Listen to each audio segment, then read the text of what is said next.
Alright, so I just wanted to make this video real quick to kind of show you the mechanism involved in this electrochemical cell, and so you just kind of know what the flow of electrons is to better understand it. So I took this question, which is from recitation 13, I think it is, question 10. So I'm just kind of going to show you how to split it up into oxidation half reaction and reduction half reaction, how it relates to the cell, what the flow of electrons is, and then at the very end I'll show how to go from this shorthand notation and be able to write the original equation like this for anyone who might be confused. So when we first look at this equation up here at the top, we're going to split it up into what we say the oxidation half reaction and the reduction half reaction. So we're going to look to see what's oxidized first off. And remember, oxidation, like something being oxidized, means that it is losing electrons. So it's becoming more positive. And if we look at the element right here, CD solid is losing 2 electrons and becoming CD2 plus. So the oxidation half reaction is going to be CD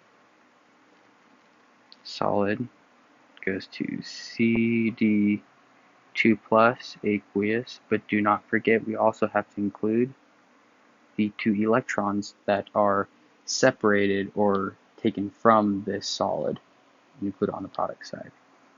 So we're going to look now at the reduction half reaction, and we see that we get this 2 plus cation of nickel becomes a solid nickel element, and we're going to write that out here, Ni2 plus aqueous.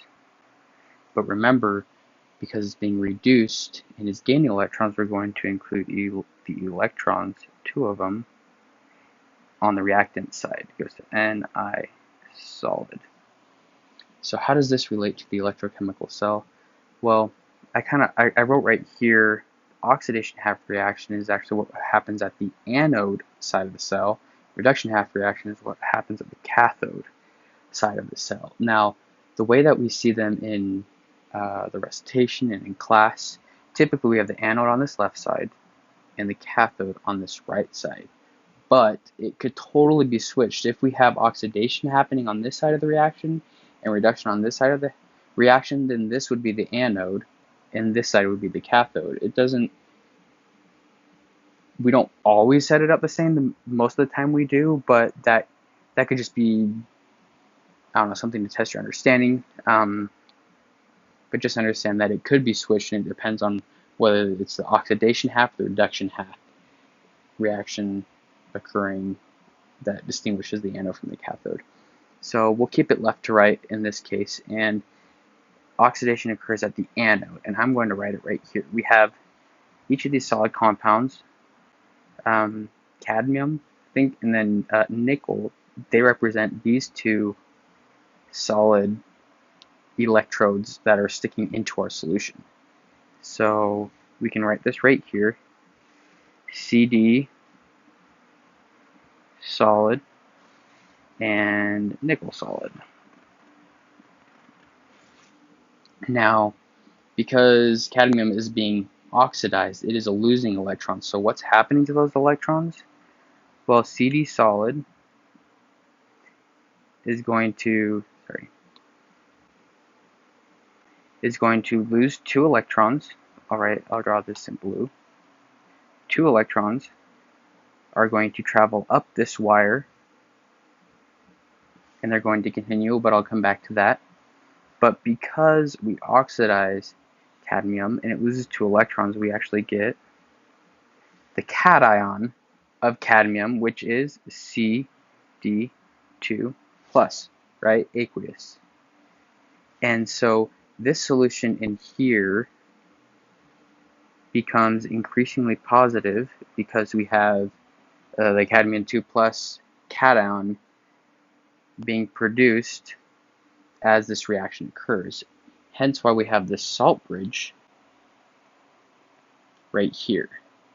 Now, it doesn't really matter. We can use a host of different compounds that will dissociate, and then like an anion goes to one side, a cation goes to the other side. The main thing to know is what kind of ion, cation or anion, is going to go to which side of the reaction. Now, because this left side is becoming increasingly positive, what kind of an ion do we need to be added to the solution to keep it from getting too positive? We need an anion. So I'll just write O minus. Okay, just a generic. That's not really, you would never actually have that, but that's just an anion.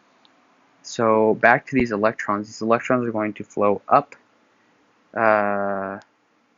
here through the wire. They're going to flow all the way towards the cathode side. So let me just write anode, cathode. So they're going to end up on the cathode side, but what do those two electrons actually do? Well, so right here in the solution we actually have Ni2 plus aqueous. So when you write these out, the aqueous, the Cd2 plus and Ni2 plus from this equation, Cd2 plus, Ni2 plus, are always going to be either one of these solutions. And what happens is when we add 2 electrons to this side of the reaction, they're actually going to react, I'll say 2 electrons with this nickel 2 plus cation, and they're going to form nickel solid, right? And because, well, how do you say, we take nickel back to a neutral compound, and it's going to precipitate out of solution, but it's going to precipitate onto this electrode. So I'll write it in just gray, like this electrode is just going to accumulate a precipitated nickel solid and just kind of get bigger as this electrode is going to, that's what's not working, it's going to start losing parts of it because the solid is being turned into an aqueous solution, right? Now, on this side of the reaction, because we had this nickel 2 plus solution, and we're going to be losing a cation, the solution is going to become increasingly negative. Now, we're not like, if whether we're adding an ion or taking away a cation, the result's the same. The solution is going to become more negative. And so what do we have being added on this side from the salt bridge? Well, we're going to have some type of positive ion. So I'll just make up Na plus. And we'd probably need, I don't know, yeah, just cation. Don't worry about balancing it. If it balances out with this, just know that a positive ion needs to be added to this side of the solution because it's becoming increasingly negative due to the loss of a cation. Now, how does the half reaction relate to this? Well, we just look here. We have CD solid loses 2 electrons and becomes Cd2 plus. So same here, Ni2 plus right here gains 2 electrons from the anode side and becomes Ni solid. If there's any other questions, email me. But then to be able to convert this shorthand notation, now you should be able to convert to it, right? I guess I can go over that too. I'll just move it up a little bit so you can see the original equation. CD solid plus Ni2 plus goes to Cd2 plus and Ni solid.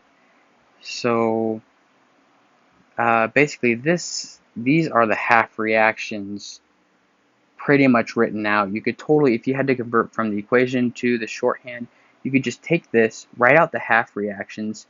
Because these electrons cancel out, you're just writing the half reaction, this half reaction down here. But instead of an arrow, just put a line. So it's pretty much going to look like an arrow, and this looks exactly the same as this, right? So that's one way to think about it. Just take this half reaction, the oxidation half reaction, the anode, write it first, and then take this half reaction and write it second. Now, if you have to convert the other way from shorthand to the overall equation, now it's just the the reverse concept. So you're going to have the anode on the left side. We know that this is the anode, so we're going to start with C, D solid.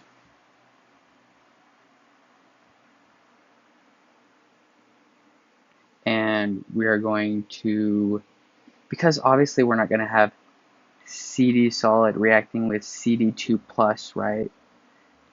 We know that CD solid is going to produce CD2 plus, aqueous. And we know, okay, so this is being oxidized, right? And so we're not going to have like Ni solid on this side, because if that went to 2 plus, that would also be oxidized. No, we're going to have an oxidizing and reducing component on each side of the reaction. So because we already have the oxidation component, we need a reduction component. So we're going to go from Ni2 plus aqueous to Ni solid. Another way to think about this is you could just go like boom, boom. You could just memorize that order and you'll get it right. But anything else, let me know. Hope that helped with understanding a little bit.